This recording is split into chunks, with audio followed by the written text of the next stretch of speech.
if you look at, the opposition politicians the Trump administration is engaging, all of those are well known for getting along with Putin, not being, pro-Russian stooges such as, Medvedchuk, for example, who fled to Russia, but, they are very pro-Russian and they're willing to make concessions for money.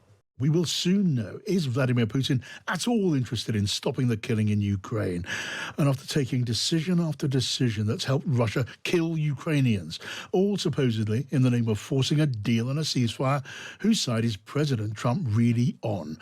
Well, the cold fear is that we may already know the answer, and he's not on the side of Ukraine. The hopes of a pause in the war, more than ever a trial by combat of Western democratic values against Vladimir Putin's aggression, they're focused now on imminent talks in Saudi Arabia. A senior US diplomat has now been quoted in Washington, D.C., saying there are substantial hopes of progress in those talks.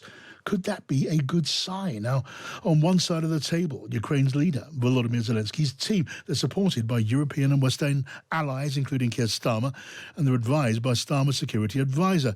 On the other side, you've got President Donald Trump's delegation. They're there to hear and to discuss terms for a ceasefire to leave before Russia and the Kremlin. Well, Zelensky, he's going to be in Jeddah today. He's already arrived. He won't be joining the talks, though, and Russia won't be there at all. And the nagging, painful worry is that Russia doesn't need to be there, that President Trump now seems to be so squarely in Russia's corner that hopes of the Jeddah talks delivering a plan capable of stopping the war look, well, fragile at best before they even begin tomorrow. Now, I say good afternoon and welcome to Igor Novikov. He's a former senior advisor to President Zelensky of Ukraine. Welcome to you, Igor. Thanks for having me. Thank you for joining us. So we see then, don't we, a senior diplomat apparently saying in Washington, D.C. that there's hope for substantial progress in those talks between the Ukrainian side and American delegates in Saudi Arabia this week. Do you take encouragement from that? No, I don't. To be honest, I'm pessimistic. And I think what we're hearing from insider sources is just, the continuation of this haggling. But to be honest, I mean, from everything we've seen, like over the course of the last 2 weeks, I'm afraid that we're past the point of, trying to look for optimism. Ukraine has come to Jeddah prepared to sign that minerals deal if necessary. Ukraine is offering, a substantial ceasefire proposal, the land, the sea, and the prisoner swap. So that's a very good first step. And it actually prevents people dying, something that, President Trump and Elon Musk and everyone else claim to be their motivator in doing what they're doing. But I'm afraid that's not something Russia wants, and I'm not optimistic. Another reason I'm not optimistic is because I tend to look at these negotiations on 3 different levels. First, the interpersonal level, and we know how that one is going. The relationship between, on the personal level, between the White House and the president's office in Ukraine are bad. And they are bad because, obviously, of that weaponized arrogance that's been coming out of Washington since day one. Secondly, if we look, the second layer I'm looking at is what Russia wants, because at the moment, I mean, everything the Americans demand from Ukraine is exactly what Russia wants from this. It aligns perfectly. So, and that's not going to fly with, Ukraine, because we're fighting for our survival. And I'm afraid, our death and destruction as a country and the disappearance of Ukraine is not on the table. Yeah. Neither will it ever be. And last but not least, the practical side. Can we come to a practical agreement? And given the first 2 kind of layers, I'm not optimistic. I mean, I suppose the great worry in Ukraine, among with you and your colleagues, is that what America is going to be seeking is something very close to a major capitulation here, with territory conceded, not just territory conceded, before substantial talks even get going, but also President Zelensky's political future on the table too. Well, look, if you want to basically forecast what we're going to hear from the Trump administration in the coming days, just look at the Russian demands. I mean, I wish I were wrong about this, but so far I've got everything spot on. So what does Russia want? it wants the change of government in Ukraine. It wants a pro-Russian government.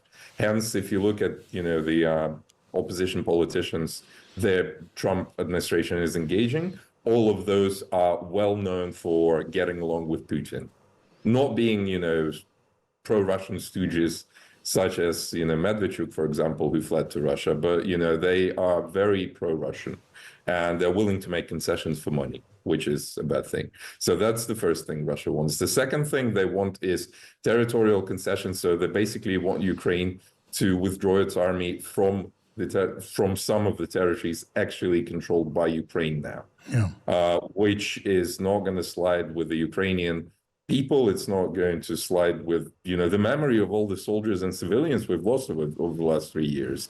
It's just a sacrilege. So that's another demand that we're kind of getting. And the third demand they're going to give us is basically, it's wrapped up in this like kind of pseudo, realistic neutrality. But in effect, what they want is Ukraine to just be this great buffer zone until they regroup and they can take the rest of it. So that's what Putin wants.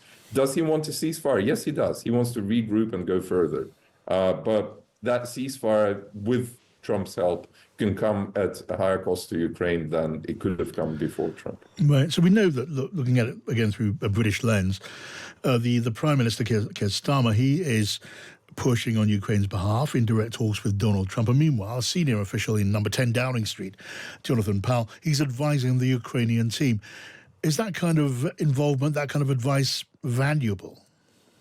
It is. It's invaluable, to be honest, because it's basically our best hope is actually getting, other American allies involved here and trying to talk some sense into Trump, or trying to kind of prevent him from completely destroying the global order. And because, look, at the end of the day, I keep saying this, and the further we go along, the more it looks realistic, that Trump actually wants to build this pseudo tripolar world between himself and Russia and China to kind of carve up the planet where the strong prey on the weak.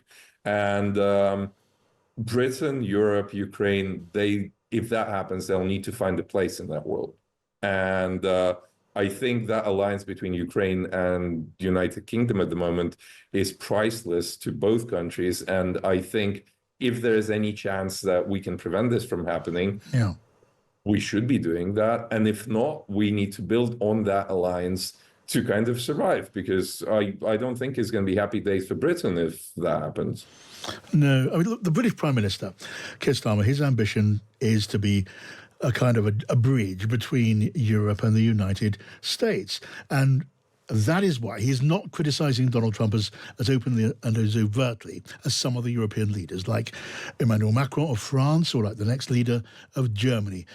Is that serving a useful function on the British Prime Minister's part?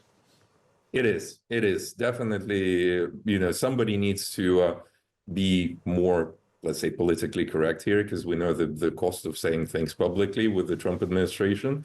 So somebody needs to do it. And I'm incredibly grateful, and the Ukrainian people are incredibly grateful to your Prime Minister for actually, taking on that role. And trust me, it's not a pleasant role.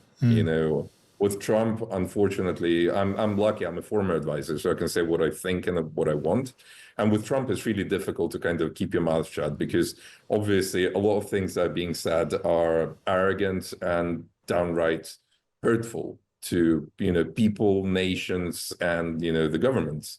So I applaud Keir Starmer for actually doing that, especially given the fact that, Musk and Trump and everyone else, they want to disrupt your domestic politics. So he's not only after Zelensky's scalp, that we from what we've seen, I can tell you, he'd be happy if, the entire European continent, including, Great Britain, is actually run by, people they like. So look at Romania, look at the government in Hungary, look at Slovakia, and, they have their own,